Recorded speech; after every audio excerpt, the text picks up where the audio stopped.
జిల్లా కలెక్టర్ గారు లోకల్ ఈ డివిజన్కు సంబంధించిన పోలీసు అధికారులు మరియు అదేవిధంగా హుస్నాబాద్ నియోజకవర్గ ముఖ్యులందరితో కలిసి ప్రారంభోత్సవం చేసుకోవడం జరిగింది. ఈ భవనం గతంలో చాలా కాలం క్రితం ఫౌండేషన్ వేసినప్పటికీ కొంత నిర్మాణం జాప్యమైన ఇప్పుడు అన్ని రకాలుగా ఒక ప్రజలు వస్తే వారు ఇక్కడికి వచ్చి మీ న్యాయం జరుగుతుంది అని చెప్పుకునే విధంగా ఒక సౌకర్యంగా ఉండేటువంటి కార్యాలయాన్ని ప్రారంభం చేసుకున్నాం. ఈ సందర్భంగా పోలీసుల అధికారులందరికీ కూడా శుభాకాంక్షలు తెలియజేస్తూ హుస్నాబాద్ ప్రాంతంలో తప్పకుండా శాంతి భద్రతలకు సంబంధించి కానీ ప్రజలకు సంబంధించిన ఏదైనా సమస్య ఏర్పడినప్పుడు మేము అండగా ఉంటామనేటువంటి దిశలో ఈ హుస్నాబాద్ పోలీస్ పనిచేయాలని ఆకాంక్షిస్తా ఉన్నాను.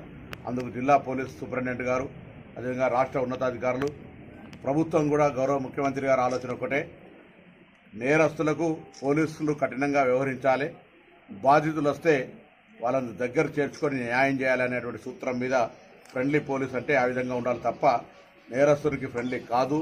నేరస్తుడు భయపడాలని నేరం చేయాలంటే విధంగా మరి పోలీసింగ్ ఉండాలనేటువంటి ఆకాంక్ష గౌరవ ముఖ్యమంత్రి గారిది. కాబట్టి ఆ దిశలో తప్పకుండా హుస్నాబాద్ పోలీస్ ఆ విధంగా పనిచేస్తుందని ఈ నూతన కార్యాలయం ద్వారా మరింత ప్రజలకు ఎవరే సమస్య ఉన్నా నేరుగా వచ్చి పోలీసులకు చెప్పుకొని న్యాయం పొందే విధంగా వ్యవహరించాలని నేను ఆకాంక్షిస్తూ వారందరూ కూడా శుభాకాంక్షలు తెలియజేస్తాను.